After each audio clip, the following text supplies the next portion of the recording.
Greetings, guys. It's Fancy, the award-winning editor-in-chief of SwagHer Magazine, where I'm also the lead publicist.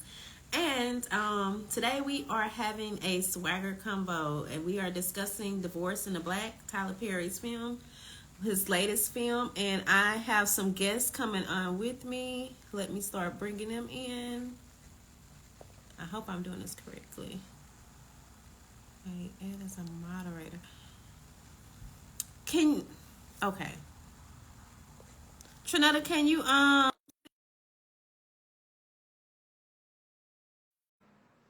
And I think I just brought in Shan. Okay. Tahyira, send a request to join me, please. Hey, hey, Shan. Hey, okay, this is really close. Hold on. Okay, is that better? Dang it, no, it's not. Hold on. Well, you know it's gonna get smaller as we add the other two people. Oh, okay, as cool. well. Yeah, because I need my shirt to show. Okay. Hey, greetings. Is it Trinetta? Trinetta. Am I saying it correctly? Trinetta. Oh, okay. Well, y'all know I'm from the South. We add a to stuff. So we be adding a to stuff. Okay. And I'll see the shirt, right? Okay, cool. Yeah, we can see it. Okay, it says audacity. Yeah. Okay, that's what I was thinking. Yep. Sorry. Okay. Here it is. I'm trying to see where's Tahyira. Tahyira, can you send a request? I saw her in the audience, but I don't know. While I'm waiting to bring her in, you all can take turns just kind of telling us a little bit about yourself so people kind of understand, like, you know, why you're a part of the conversation, I guess. You can start. Hey, you guys, I am Coach Tashawn. I am a relationship coach specializing in bridging the communication gap in marriages, 7 years plus. So I enjoyed this movie, so I'm excited to have this conversation, and got my notepad. So that's who I am. Okay. And also just added onto that. That's why I brought Coach Tashawn. Am I saying that correctly? Okay. That's why I brought her in, because I was like, we could give our opinions all day, but it would be nice if we also had somebody that you know, could bring a professional advice or advice to the conversation. And who'd like to go next? Well, my name is Chandra. I am, well, you can call me Chan. I am a contributing writer for SwagHer. I'm also a publicist and business consultant. I'm an author and some other things, but I really came to give my opinion and my unpack some things about this lovely movie. Okay. And to hear it's on you now. What's up, everybody? You guys know me. I run the live hangout show here. It's just dope that we can start connecting up here. I'm actually on my way to a Sonia protest, so I'm moving, but I'll be mute in mind so you guys don't pick up too much in my background. I'm out here in New York City. What up? Shout out to the South. Okay. We'll start the conversation right there. Thank you for attending that protest too. You know, I think that's a beautiful thing. Yeah. I have yet to actually. I'm gonna try to go live because I still have access. We'll just put this in. I'll try to go live on when I'm out there too. So you'll see more stuff. You guys want to stay tuned in. We got more content today. Okay. All right. So Shan kind of gave a list of some talking points or some topics to discuss, and I just kind of, I guess, want to start there. I think we've all viewed the topics, and then we just kind of give our input. Mm-hmm. And then, though, to close things out, I would actually like to save Coach Tashawn, like, you know, at the end of the topic. Then you come in and tell us what it really is. You know what I mean? Does that make sense? Yeah. Okay. Yeah. All right. So, the first thing that Shan had was the mother. She talked about her enabling and discouraging disrespect of others, the teaching accountability of actions, of her sons and her dependency on her sons for validation of her behavior, misplacement of blame, and her lack of accountability. I guess we should also do a disclaimer. If you haven't watched the movie, then we got to give all the spoilers, so you know you may not want to be tuned in. No, but who wants to, like, you can just chime in and we just kind of take turns. Just be mindful that other people do want to speak, and I want to make certain kind of wrap up about 7:00. So y'all, I'm giving y'all the floor.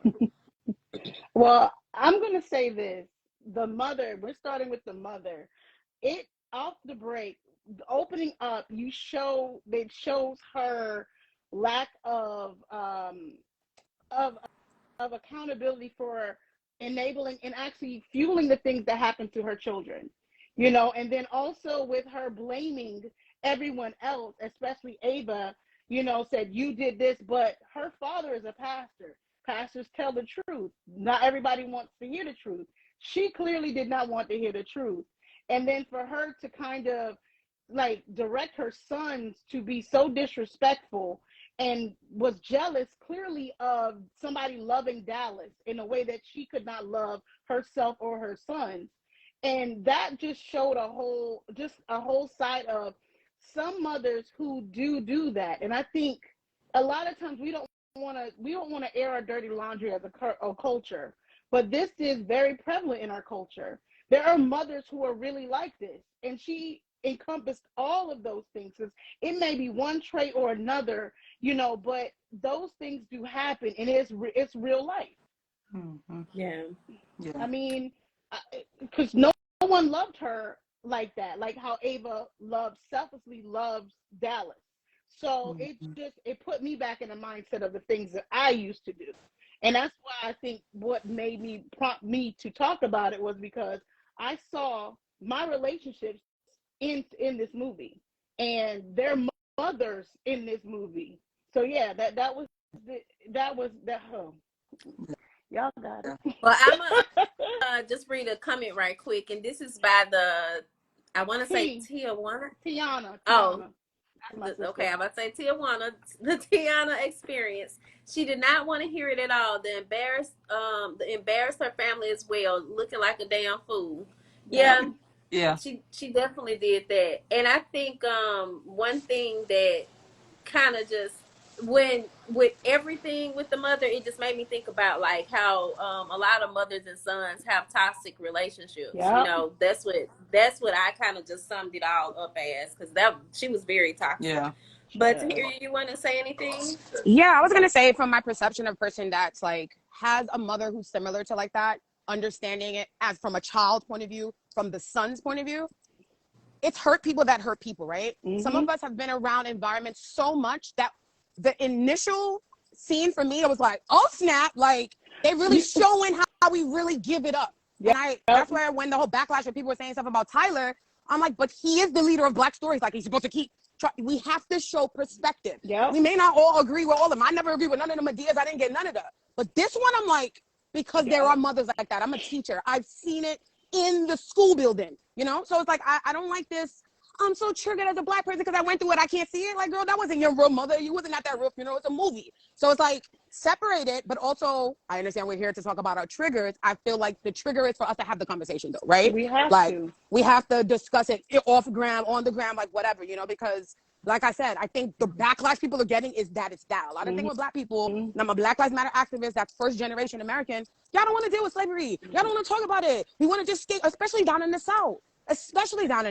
Look, the whole color purple. So it's like, we gonna keep telling the story until, like, you get what I'm trying to say? Like, so that's just until something changes, Yep. So that's what I'm saying. I never really seen no mother like that in no Tyler Perry movie before. So I'm like, ooh, child.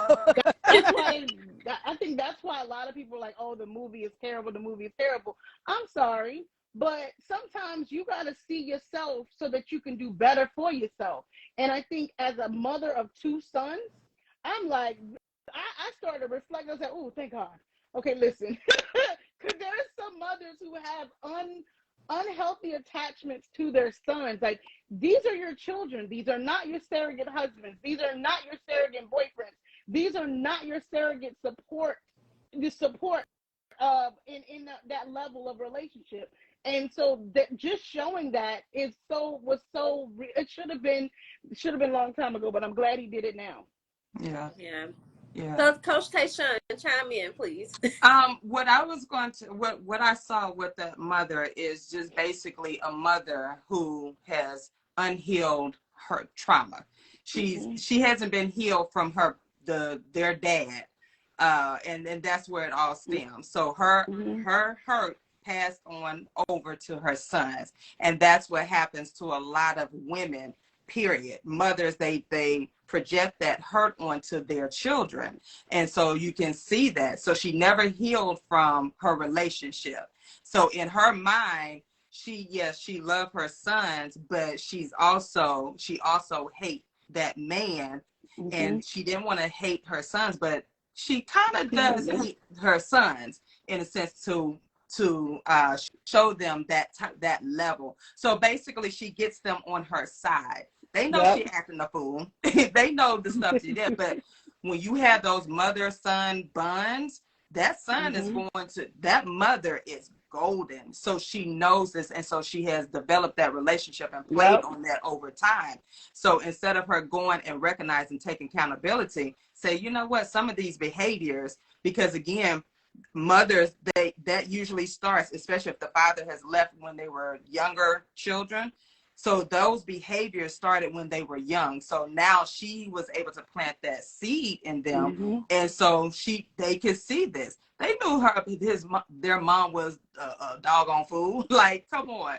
But they're going to protect their mother, which they should. But at the same time, in their minds, they don't know the right from wrong, because this is mama. She has done everything. They're looking at everything that she's done and had to sacrifice versus what is really actually wrong. And we don't like to say what is actually wrong. You know, we like to tiptoe around. It's like sometimes we have to pull these family members and say, listen, that was wrong. That is not right. However, we can rectify, we can make it right, but that action was wrong. And that's what happens. And that's what's happening in a lot of our families over time. We don't want to get back, and we don't want to hold people families.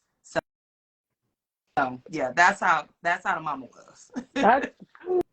I want to acknowledge some comments right quick. So I see Miss Candace. Hey, Candace. She's also one of our journalists. Said, I can relate to the toxic mother-son relationships. Big Mouth Connected said codependence.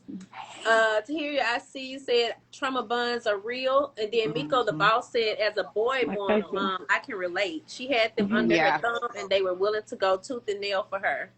And then Big Mouth said breaking generational curses, and the Tiana experience said, that's right, Miko. So I agree with all of that as well. And as a boy mom, I try to make certain, like, because ever since I heard about like I don't know how else to describe it other than like toxic relationships between moms and sons, and how they can grow to be so dependent on the son. And I've seen that within my own family, like, you know, whereas the mom expected to come before the wife and just come before everything. And I try to make certain I don't do that with my son. You know, that is something I'm very conscious of, not putting too much on him, because he's not my man, you know, and that, but I see how people can do that. And I think it kind of starts when moms say things like, oh, you the man of the house now, or, you know, those little things like that make a young boy feel like he has to take on this role of responsibility. So I see with the 8th graders every day when they're coming in, and I'm like, you dealt with a lot more than what regular 8th graders deal with in the morning. They're like, and I'm like, it's homeroom, and they're already crying, and then I'm like, they're tired. It's your mom. Like, you know, it's like sometimes I'm the teacher to keep it real with them, because they see me as a female lead, and it's like, see, I'm like, just sit here, child. It's fine. It's not fine, but you know. So yes, I do see it, you guys. This is really dope conversation to hear from moms. I'm not a mom. I am a teacher, so it's cool to hear it trickle down to the people who y'all in charge of them. My son, my oldest son will be 22 this year, right? And my youngest son will be 18, and even I never understood. I saw other moms like, oh, he the man. Your sons are the man of the house, men of the house now. They should step up. I said, step up to what? These are children. Like, why would y'all actually think that I would put the weight of being a parent or supporting? Like, y'all are crazy. And I mean, I never understood that, because I would never put that amount of pressure on children. Like, they are kids, and I still look at them like they're children. I don't, you know, it is what it is. But I don't want to be that kind of toxic emotional. That's just crazy to me. Like, I want my sons to, you know, to understand, like, their wife will come first. That is a given, even though they didn't have that kind of a steady role model. Like, because I will say my father did a great job on making sure they understood you are still a child and your mother is your mother. We're not doing that. So he reiterated that. And I think this movie, probably the women who have such a problem with this movie, who are boy moms, saw a lot of themselves in this. And that's why they were so upset. Yeah, Oh, that's it. yeah. Yeah, that's it. Oh, Yeah. okay, and then so let's talk about Dallas. His unresolved and untreated trauma. There was substance abuse, and then also his lack of accountability. Dallas was a mess. But let me just add, Dallas Corey was Rogers played cute. the hell out of that role. Because he And played himself. But go ahead. look, Oh no, Dallas was cute. I was saying that too.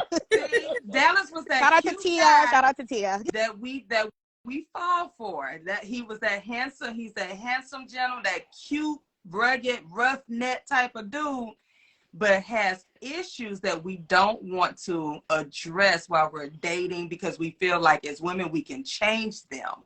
You know, it's like, oh, I can change them and just get them to church or just, you know, put them around some nice friends.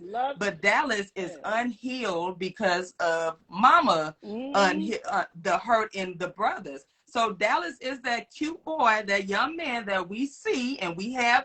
I'm guilty of it. Yeah, I have fallen for the cute. We all guilty of it.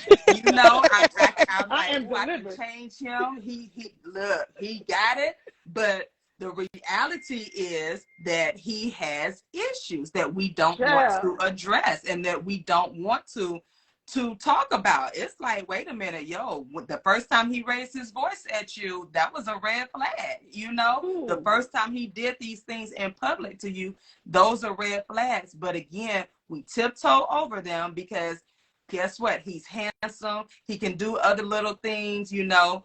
Y'all know what I'm talking about. And then we lose our mind. So this is a Dallas that we have all encountered at some point in our life. But the problem is we continue to entertain it, you know, versus saying, listen, we not a good fit. This is not a good fit. I'm gonna have to put Dallas. You're gonna need some healing, and when you're done healing, then we can maybe talk. But right now, I will say this: I married one and was in 2 relationships with a combination of Dallas, right? And I was in the mindset of, okay, I'm just gonna deal with it. I'm gonna love them so that and show them how to love the way that I need to be loved, right? Because that fixer in me wanted to give them the life that they didn't have. Like I was blamed for everything from the door slamming to, you know, to I didn't get this as a child, so it's your fault. And I'm like, wait, pause, flag on the play. I didn't know you did. So, like, what are you talking about? And so in every one of those relationships, they had to, like Dallas did, he brought the divorce to the table because they had convinced him, like, I will say, like, every one of their families, like, oh, she not good for you, and she's this, she's that, and then their life went to shit after the fact. And I'm like, that's not, see, and it's like, they kicked themselves, and I'm like, ships don't sail backwards, so that wasn't gonna happen. But it was like you lose everything, and then you realize misery loves company, and trying to get therapy for individuals, trying to fix them to make them better, realizing I'm tearing myself down. And I just feel like I think every woman has dealt with some sort of Dallas. And I love the fact that Tyler Perry put all of those individuals into one and was like, y'all need to check yourselves. Y'all are not Build-A-Bear. Y'all do not have to heal and fix every project. You know, you could be loved without having this kind of, that lady, 17 years of dealing with, and they had a list of the things he did to her. Man, I started trying to make a list. I gave up. I ain't doing that. I was so mad at myself. Like, I was so triggered. I was like, I was like, nah, let me not hurt my own feelings again. Like, that was,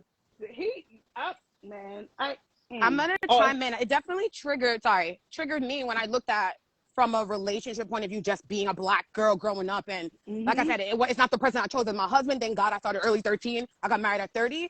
But like, I definitely had a boyfriend that would just accuse me of cheating, like in every aspect of things. And like, when I seen that, and I'm like, the guy literally did not do anything to her. Like, are you actually crazy? Like, I had to see it from that point of view. I'm like, they really don't, it's not about the cheating. They just want to have control over you. Like, they would say anything to, like, you know, but I really struggled at like 16, 17. You really be like, am I doing something wrong? Is my skirt too short? Like, what is it that I'm giving off that makes you feel, you know? And I'm like, I was with someone who was toxic, obviously.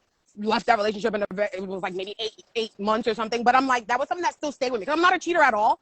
And it's like for him to like go, but then seeing it in that movie is like, oh, okay, like this is how people give it up. Like, you know, he filed for divorce and then you're still mad. Like, wait, what? Like, Right. so I think a lot of people feel like they was in that situation too. Like, you know, in so many situations, Tyler.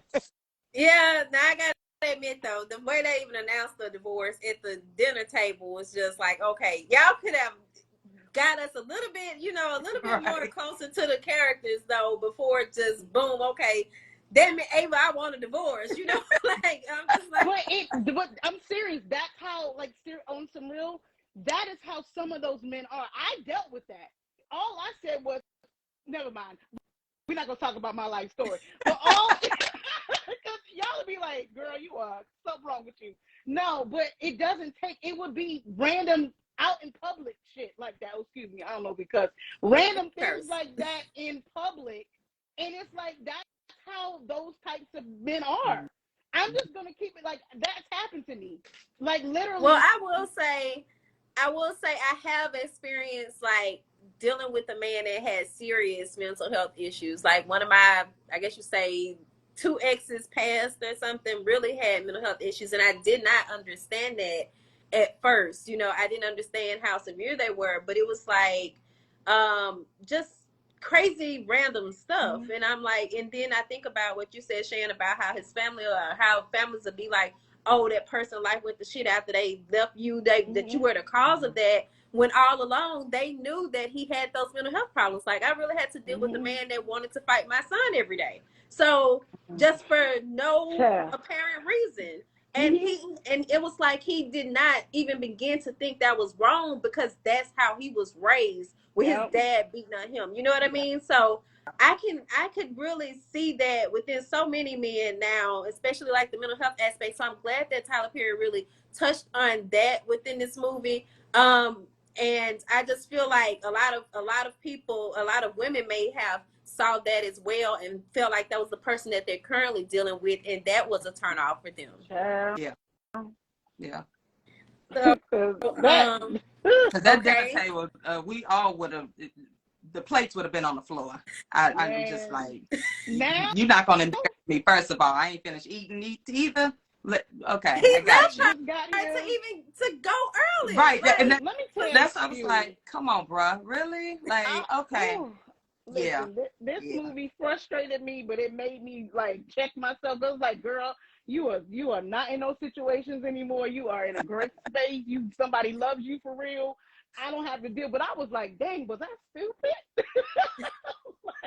And it wasn't the little things that they did. It was the fact that I just wanted, you know, I saw their childhood, and I was like, dang, let me give them some little bit of peace. Because clearly, like my father never talked to me the way that some of the men's families talk to them.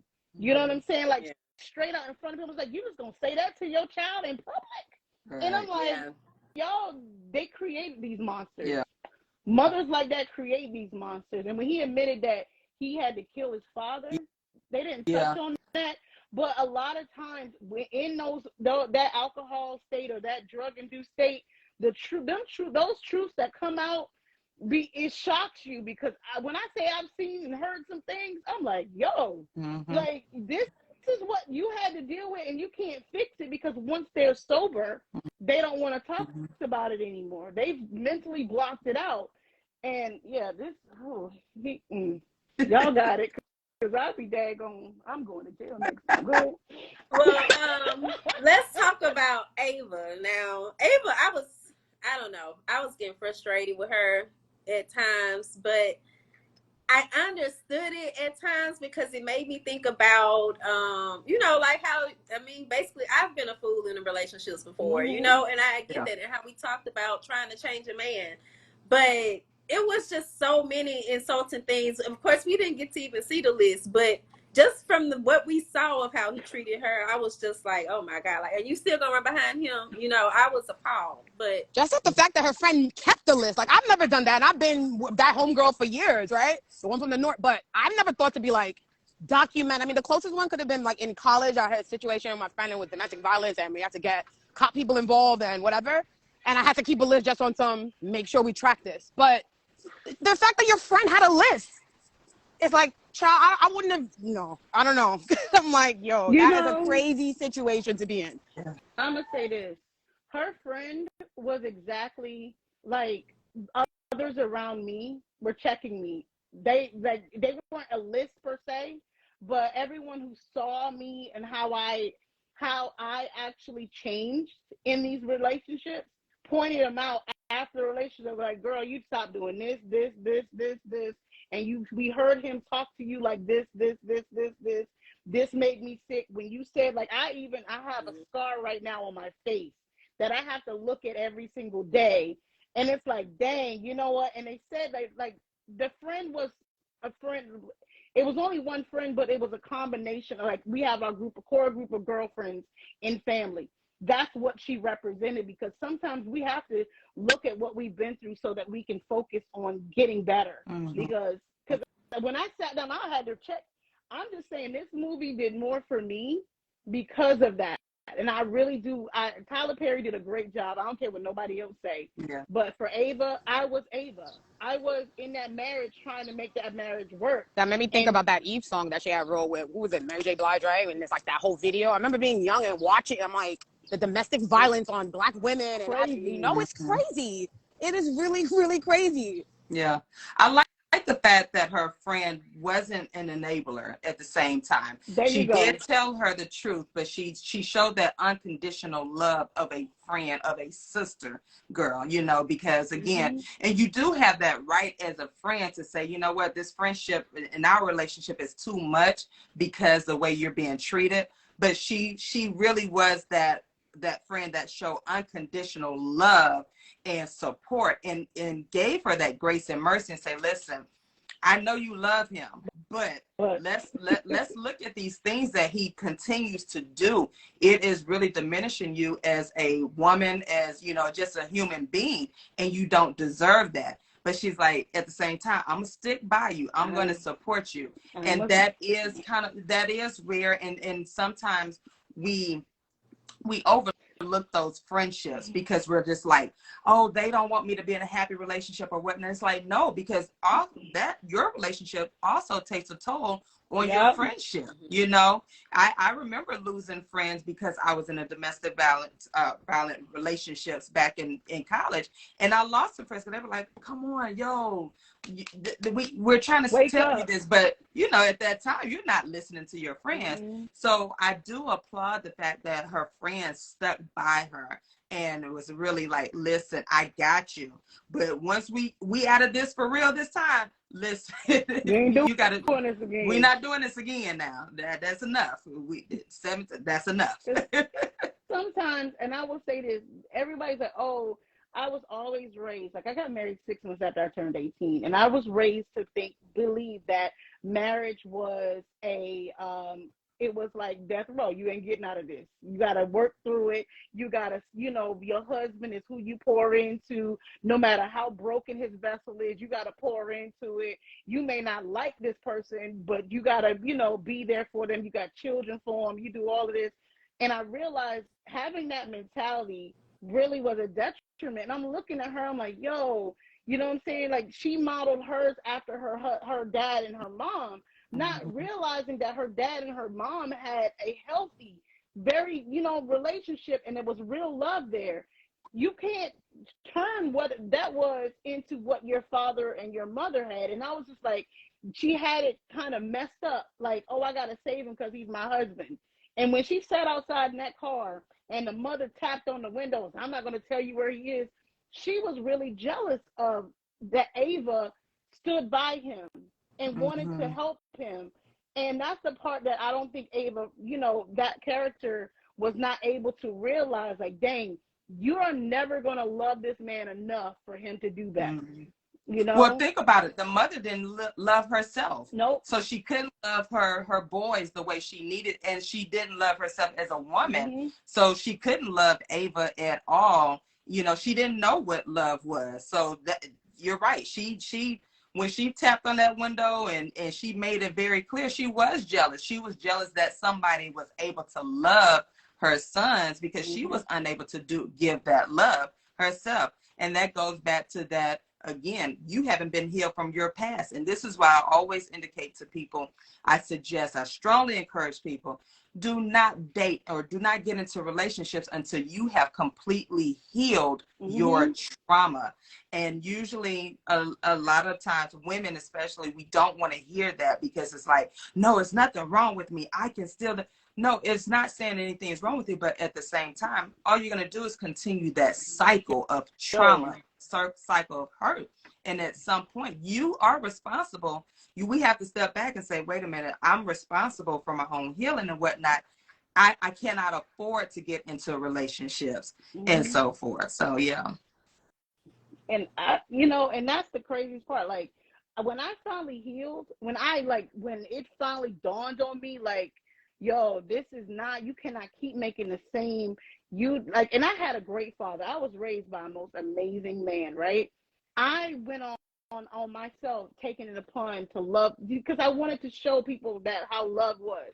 Like, this is what my father gave me. So I'm trying to do that, duplicate that. That's not in me to do that anymore. Like, I deserve to get the love that I want to give. And so having that, the healthy relationship I have now, it's like, dang, I should have did better. Okay. We all of us have. We all think that. So, let me see. And then there was also the family. The brothers. What's his name? Dallas's brothers. Just the family kind of overall, and that was a hot mess. But what are y'all thoughts? A hot mess. A hot mess. But again, it goes back to, your siblings. I'm the oldest of 5 siblings. And so, you do want to stick by your siblings, right? But you also have to know when to say, listen, you're wrong, or this is not right. But that wasn't the case for these brothers, because again, their loyalty is for their mother and their brothers. So no, for you to go out there and shoot a pastor, somebody's dad, and nobody's saying, listen, that's wrong. Wait a minute, I thought we were just gonna scare.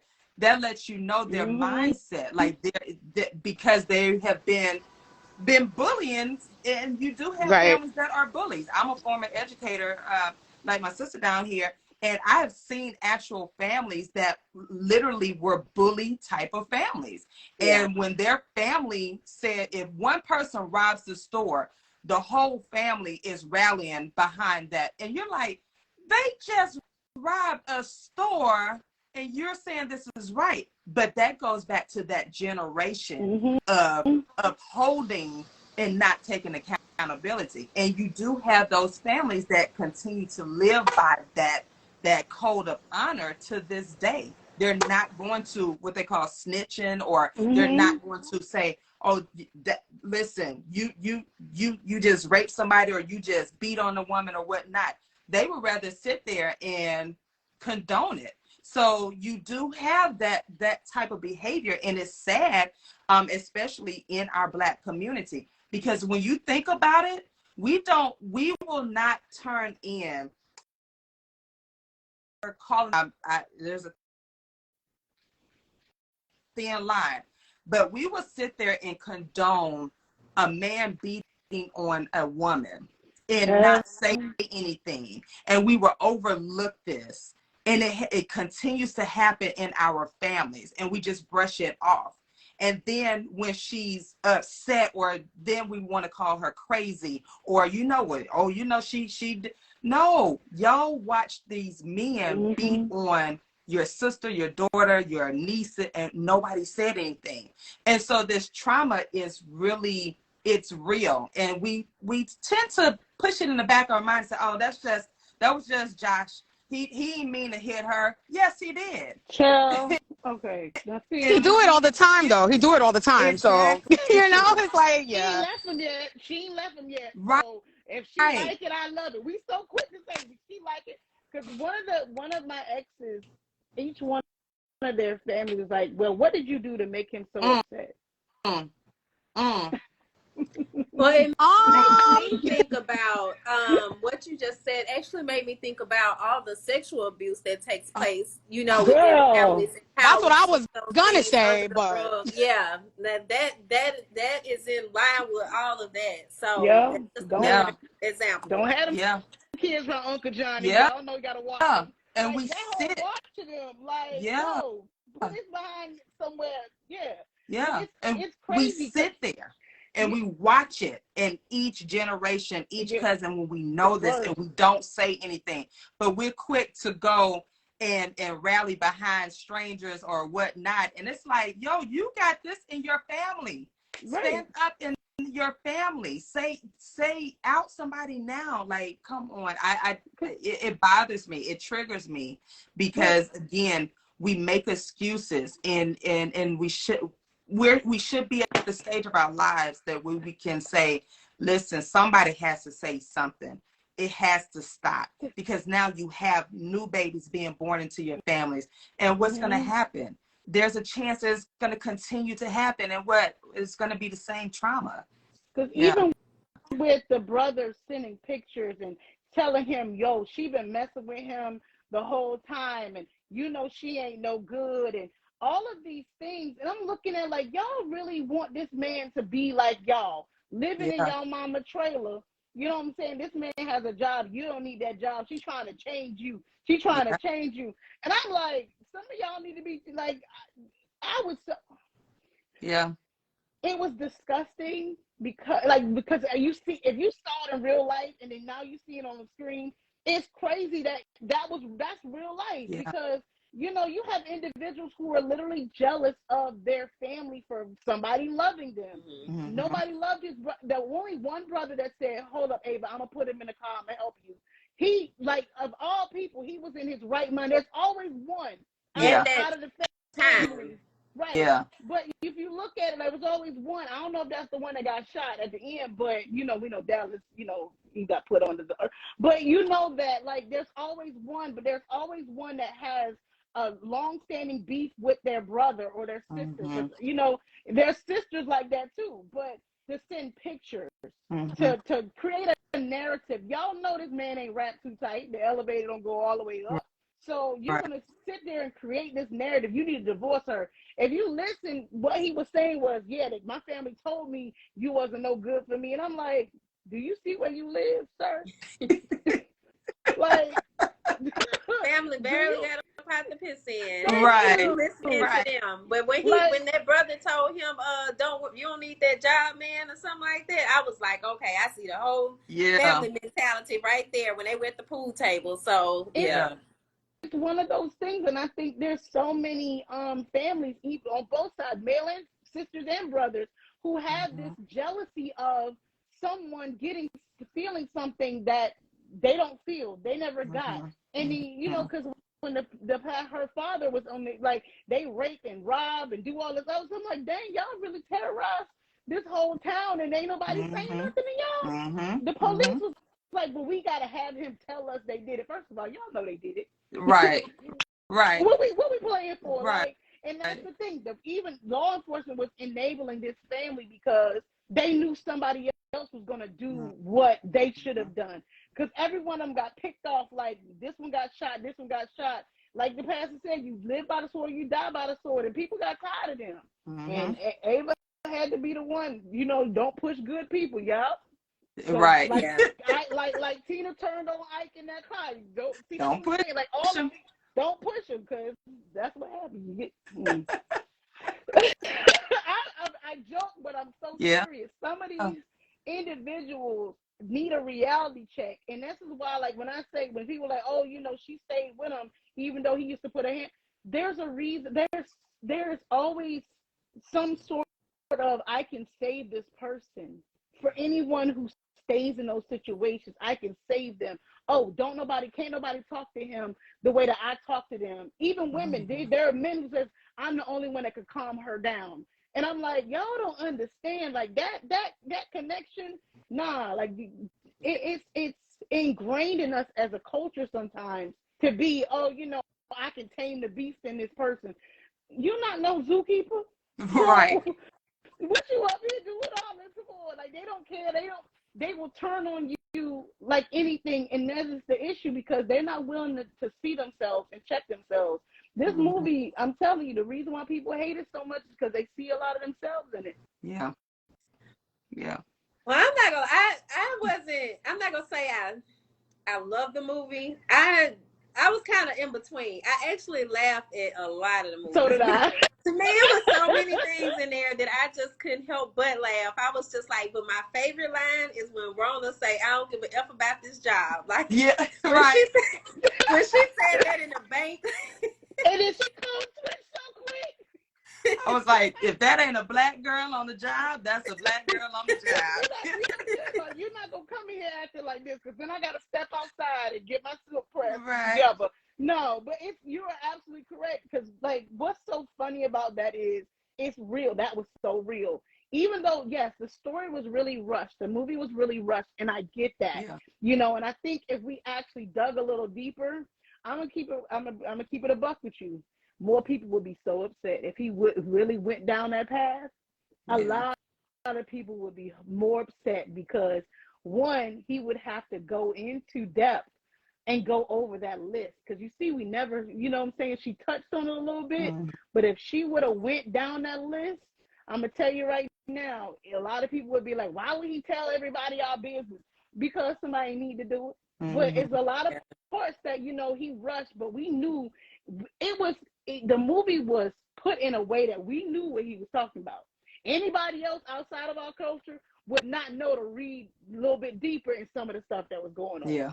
Because y'all know, like, even though, like I'm saying, like some of those things, it made you like, oh, shoot. Yeah. They touching on something a little bit deeper, but any other culture would not understand that. Yeah. Yeah. Yeah. Well, before we close out, is there anything else y'all want to say or add to the conversation? I'm going to say this.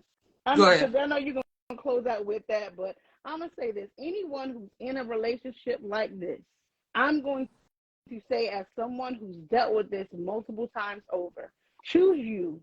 Save yourself. Like Erykah Badu said, she said, you repeated what they say on the airlines and stuff. Put your mask on first and then worry about everybody else. So that's all I got to say. And it's like, this movie should be the if you need to change. If you see yourself, or women, you see yourself in Dallas role or the mother role, check yourself and get some help. Because that's all I got. Y'all, the expert got to go ahead and let us in.